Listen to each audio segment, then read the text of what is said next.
Okay.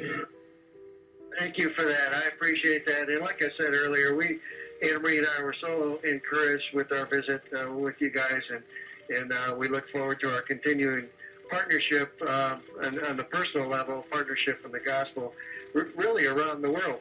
And I tell you what, I've got this. It's really just a kid's beach ball, but it's the world. And you guys have a world perspective in a way that many don't. And not a day goes by when I'm up here looking out the window and I see some place that I know you all are working or living or have been living, and you don't come to mind. So I really appreciate the labor of love that you all put into your vocation. Thank you, Jeff. Hey, one question I have about the spacewalk. Maybe you can just explain, do you get a little bit of time to just reflect out there or meditate or just enjoy the awesomeness of deep space? We're pretty busy. It's an aggressive schedule out there. And I think, by the way, we'll go over maybe a couple minutes here. I think we'll have time to go over a couple minutes, but then we'll cut it off. But when you're doing a spacewalk, it's a pretty aggressive schedule typically, but there's always moments in the spacewalk when you are just waiting. You're waiting for the ground to make a decision. You're waiting for them to send some commands to systems when you're reconfiguring. For example, connecting up electrical cables, they have to be safe before we do that. So the ground sends some commands to save them. So there's moments like that, and it's an amazing, amazing time to actually stop what you're doing and not. Hey, what's up, guys? Tyler here with Secureteam. We have some new and very strange. There's a lot of strange things happening in this particular piece of International Space Station live stream video. And this was actually originally posted and discovered by Scott Waring over at UFOsightingsdaily.com. So be sure to check out his website, and good on him.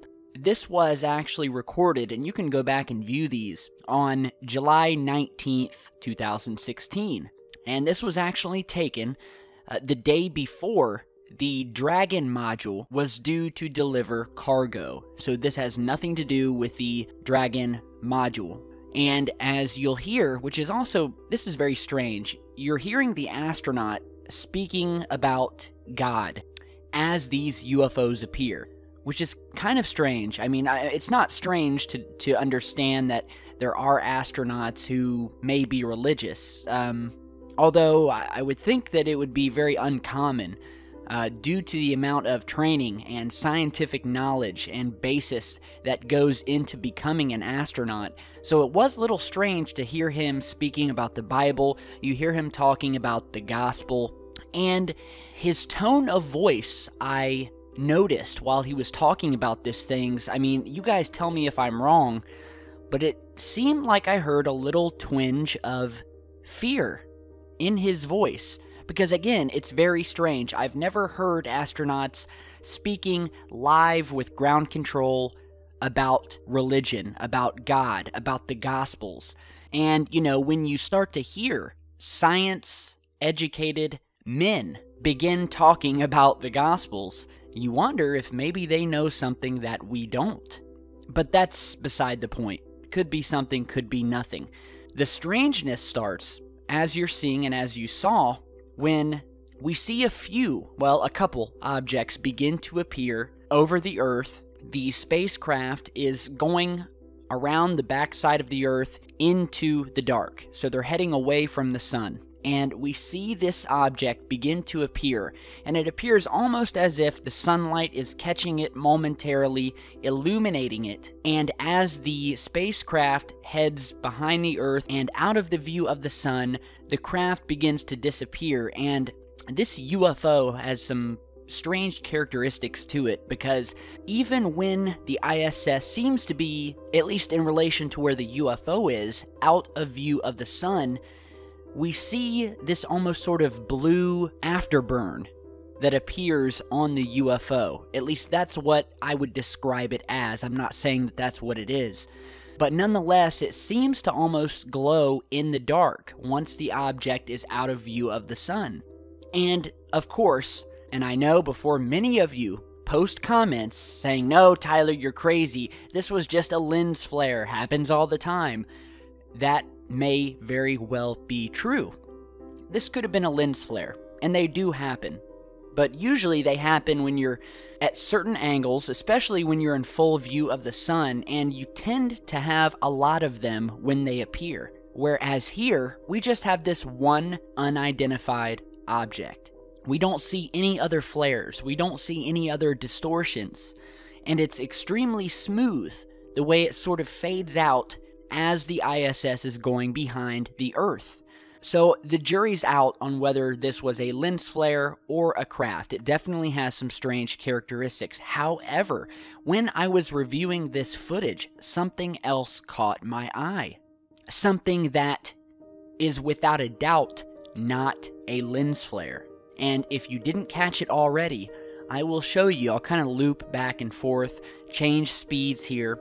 But as the ISS is moving out of view of the sun, there is a second object that looks to be in the shape of a disc or a ring.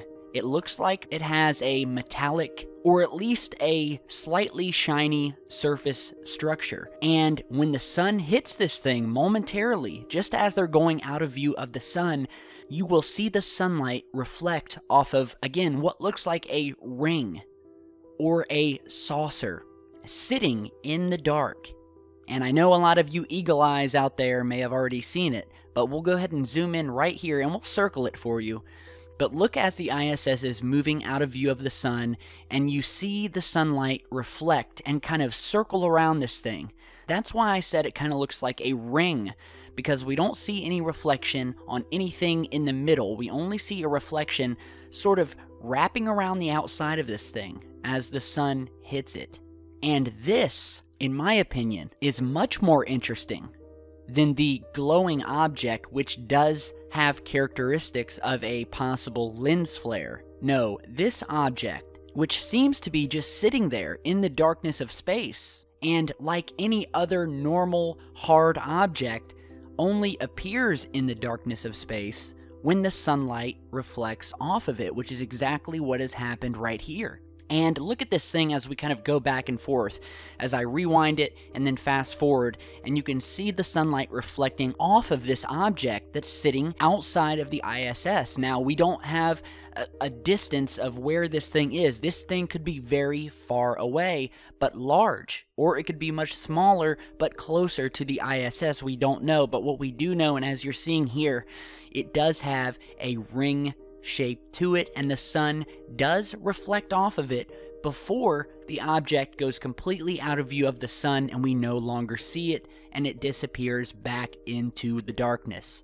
So it's almost like, hey, we may have caught a lens flare, and that may or may not have made for such an interesting video, but then we catch this other thing that's seemingly hiding in the darkness, which again, we've talked about a lot of times. A lot of these UFOs we see, and in my opinion are the more legitimate UFO sightings, are the objects that don't emit light. They don't have lights on them. They do not broadcast themselves, but they are out there, and we have caught them sitting out there in space, and the only time they will become visible is usually when the sun reflects off of them for a split second, as seen here.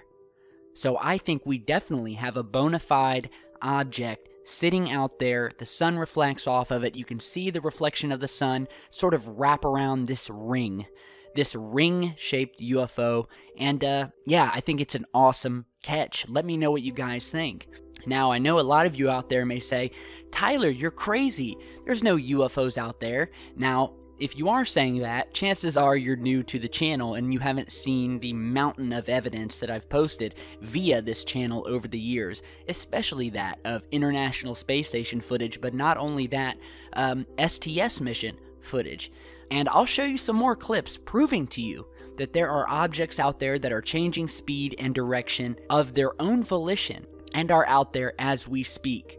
One of my favorite clips you're seeing here, which is from the STS-48 mission, which happened in 1991, where we will see multiple objects moving. You can see the Earth. I'm not sure if this is filmed in thermal or infrared, but nonetheless, we see multiple objects sitting here, and I want you to look toward the horizon line of the Earth, and you will begin to see a UFO crossing over, and then very rapidly and suddenly change direction, make a hard right turn, and fly off into space.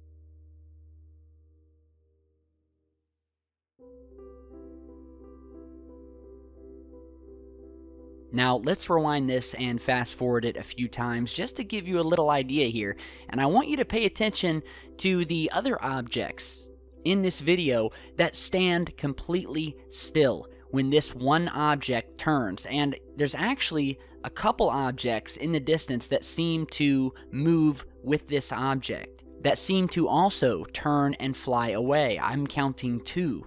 But again, you'll notice there are plenty of other objects sitting here that do not move at all. It's just this lone object that's just flying over the Earth, comes into frame, and then boom, out of there, flying at a high rate of speed out into space. Now here is a clip from a later part of that mission, captured at a later time directly after this was taken, showing another object coming into view and once again making a sudden, sharp left-hand turn and flying out towards space. So check this out.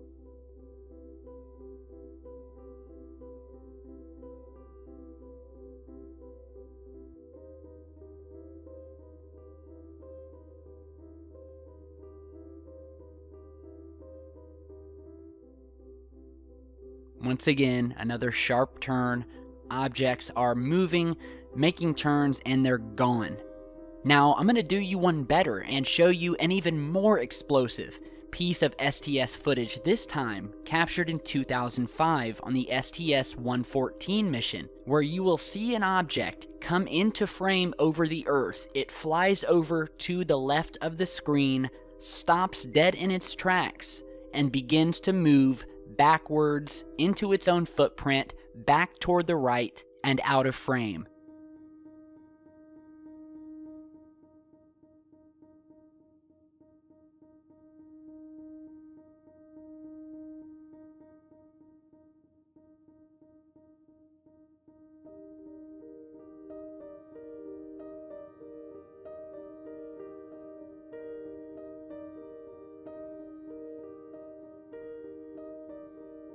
Now, as you just saw, and as I'm looking at this again, let me make a correction here. This thing doesn't stop. This thing is actually maneuvering. It's actually flying into view and does a complete turn. It completely arcs and turns and goes the opposite way, which even further proves that this object is flying and turning, making these tight turns on its own volition. There is no outside force. In fact, to the contrary, this object is obviously turning on a force coming within itself. And you watch this thing, watch it over and over until it's ingrained in your brain, and give me an explanation for it. Space debris does not do this. Space debris does not fly in one direction and then suddenly make a 180-degree turn, curve around, and fly the opposite way at an increased speed. So these things are up there, people. And nothing anyone will say will convince me otherwise, because I've seen all the evidence and I continue to see the evidence come in. I've seen NASA cut the feed. I've seen them get caught in lies. I've heard the testimony from astronauts and former military personnel talking about the existence of these things. I've heard the testimony from Canada's former Minister of Defense, wherein which he directly stated that not only are governments covering up the truth that aliens exist, but that there are numerous alien species that have been visiting our planet since the beginning of time. And I'm talking, of course, about the former Canadian Minister of Defense, Paul Hellyer, who came out to the media, just like many other former and ex-military officials, former NASA employees, former military officers, and scientists, who have come forward. And like them, Mr. Hellyer has contributed to the whistleblowing, and who is a well-respected military man, whose information has been backed up by declassified documents, as well as an array of high-ranking military leaders who have also gone on record. So if you haven't heard of Mr. Hellyer, look him up. Ex-Canadian Minister of Defense. The truth is out there. You just got to look for it. So, again, very interesting times. Let me know what you think about this new ISS footage, and what was the deal with this astronaut speaking on the gospel? And was this a reaction to some information that the astronaut knew? And let me know what you guys think of this ring-shaped object that the light is reflecting outside of the ISS. Very, very interesting. So again, if you have your own footage, shoot it over to me. All of my contact info is down in the video description. And be sure to share, like, and subscribe on your way out. And stay tuned because I've got a lot more coming.